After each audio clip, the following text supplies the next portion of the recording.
La gratte avec les sandwichs, le cauchemar de tous les golfeurs. Heureusement, avec Louis, on a deux solutions pour vous. Donc un des problèmes récurrents au niveau des grattes au sandwich, c'est l'action un petit peu précoce dans la zone d'impact des poignées qui font planter le club dans le sol. Donc afin de résoudre ça, on va essayer d'échanger les mains dans l'autre sens. Ok, grip inversé. Exactement, pour pouvoir avoir un peu moins de sensations et essayer d'avoir le corps qui fait absolument tout le travail et de laisser les mains tranquilles. Tu maîtrises le manche et tu tournes avec le corps. Exactement, c'est ça.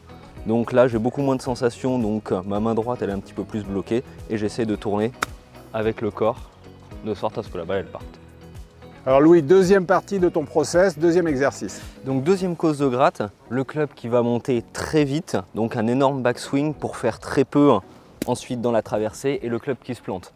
Donc là maintenant l'objectif c'est de mettre une balle sur deux baguettes de sorte à avoir le club qui vient glisser du début à la fin sur la baguette. En plus ça nous aide au niveau de la direction, donc ça permet de voir si la balle elle sort. Orientation de la face de club, ouais, exactement. Très bien. Et à partir de là on essaie de faire glisser la face de club sur les baguettes pour que la balle elle parte.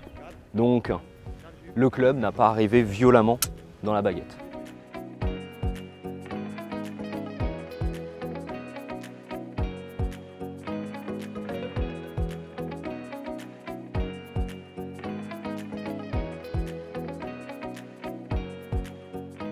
Alors bien entendu, j'adore ces deux exercices parce que pour le premier, c'est le levier unique.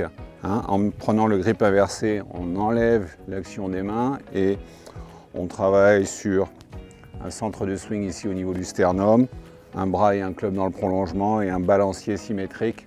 Assez facile à faire, assez facile à raconter, mais il faut beaucoup l'entraîner pour pouvoir l'amener après avec vous sur le parcours. Pourquoi pas, si vous y arrivez bien, prenez ce grip inversé et chipper grip inversé, d'autres le font et notamment sur le Tour européen. Deuxième exercice, formidable exercice de sensation, notamment sur le roll du bounce et de ce bounce qui glisse dans la zone de frappe.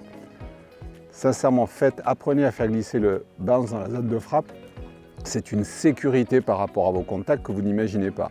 Vous ne ferez pas plus de top, vous prendrez les balles peut-être de manière irrégulière, mais la trajectoire sera toujours la même, c'est ce qui nous intéresse. Okay, donc cet exercice ici avec le club qui glisse, extra pour s'entraîner, on s'entraîne avec les baguettes, on s'enlève des baguettes, on reproduit le club qui glisse dans la zone.